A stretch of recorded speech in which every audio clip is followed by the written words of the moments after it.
following contest is scheduled for a 2-hour time limit. Introducing first, coming from Pittsburgh, Pennsylvania, wrestling reporter and columnist Justin LaBar. And his opponent, you.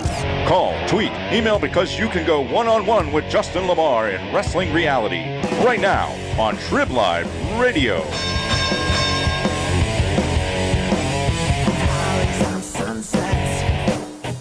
It's that time of the week again. Tuesday afternoon, Wrestling Reality, one-on-one with me, Justin LaBar, presented to you by Tailgaters Bar and Grill here on Trib Live Radio. What a show we got. We are 2 weeks outside of not only SummerSlam, but Prime Wrestling's Resolution 5. We got quite the show lined up. We're going to have play-by-play man from Prime Wrestling, Joe Dombrowski, here in studio co-hosting the show, but that's not enough. Triple threat action here in studio.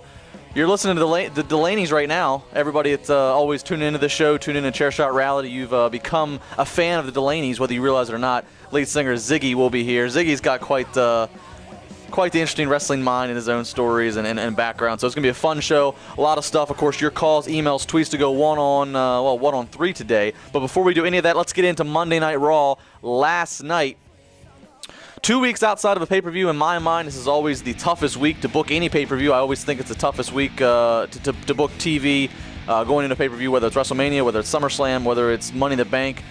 We'll get into that in a little bit, but here we go. AJ starts off the show wearing a white suit. White never looked so good. She announces matches for the night, and then out comes CM Punk, who got an abundance of cheers when the music hit. But then with the right amount of words and the right tone, the audience quickly reacted just the way he wanted. AJ lets the audience pick. Do you want Punk vs. Miz, Punk vs. Kane, or Punk vs. Mysterio tonight? Now, Punk and Miz were trending on Twitter, but Punk and Mysterio is what we get. The amount of people shocked is comical to me. The amount of people, I feel like I'm telling some fans, you don't actually have any say in who the opponent's going to be.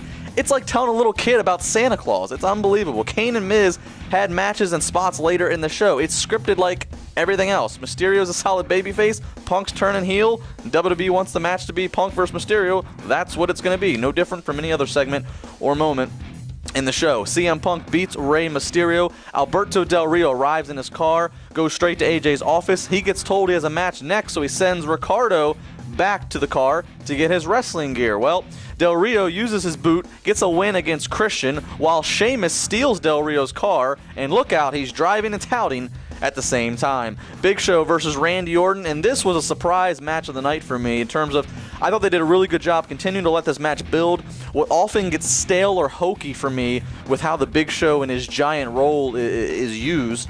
I thought Orton and Big Show's chemistry in the match, I thought all spots in the match were in the right place. We end up getting a double countout. Makes a lot of sense. Big Show, of course, headed into the main event for the WWE Championship at SummerSlam, so we're not going to see him lose definitively, and Randy Orton riding his momentum of returning.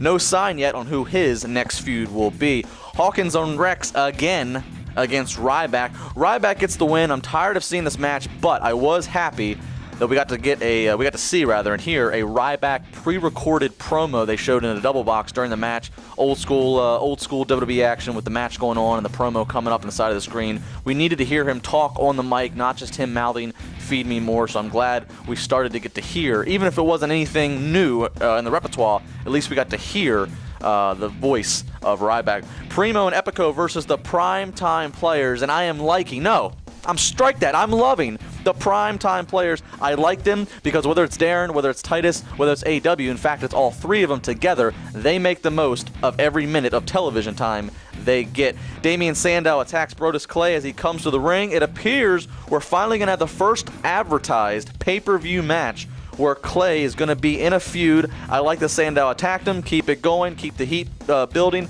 I'm curious to see what would happen in this match because Brodus continues to rise and have momentum. Obviously, Damian Sandow, they're not going to put any schlub in the middle of the DX reunion at 1000, so you know there's high hopes and high future for him. So how this feud eventually pans out, you got my attention. AJ and Bryan get into another comical yes-no battle backstage. Bryan nearly cracks a smile while trying to remain serious. The Divas, we found them. They're still around. Kelly, she beats Eve. Shawn Michaels face-to-face with Lesnar and Paul Heyman. He says on any other day he goes with Brock in a fight, but you don't mess with Triple H's family. Out comes Triple H. It looks like chaos will ensue, but Lesnar backs off, tells Triple H, I'll see you at SummerSlam, and he looks over at Shawn Michaels and says, I will see you before then. Now, next week's the Go Home episode for SummerSlam, so a Lesnar home invasion on Shawn Michaels would be maybe the biggest spark and the biggest possible thing you could do, and it would fit in line with the whole role of not messing with a man's family. However, I don't know if the nature of the situation in the home is the appropriate direction WWE wants to go right now with their content. But regardless, a tape segment or Michaels at Raw next week in Houston gets physical, and he has to get attacked by Lesnar. Alex Riley versus Dolph Ziggler, Jericho at ringside on commentary, and with the help of Jericho and Tout, Riley gets his first victory since I don't know when. Kane versus The Miz, and Kane beats the IC champion in a non-title match. And finally, Daniel Bryan versus John Cena. What a main event match. Excellent reversals in the finishing sequence. Cena gets the win. CM Punk comes out, stares down Cena. Big Show comes out. Punk cuts a vicious promo on the headset. This kind of was confusing to me. Why not the live crowd? The live crowd didn't hear anything. They sat there for a minute while Punk, verbal beauty on the commentary headset, gets back in the ring. Big Show knocks him out. Knocks out Cena as well, and then he stands strong as we are 2 weeks out of SummerSlam. I've learned that John Cena, I don't care what you say about 5 Moves of Doom. When he has a good opponent, he has a good match. It's pretty much applicable for anybody. CM Punk, he's still CM Punk the champion, and Big Show, no matter what, no matter how well you write him, I don't believe he's winning in 2 weeks at SummerSlam. That's not a fault of his. That's not a fault of the people writing yesterday's show. That's a fault of how they've written the last 11 years of him. We'll talk about all that and more. Ziggy from the Delaney's, Joe Dombrowski from Prime Wrestling, all that coming up on the other side of the break. 412-320-7925 is the number. Sportstalk@tribweb.com is the email. Tweet me at Justin LeBar. We'll be back.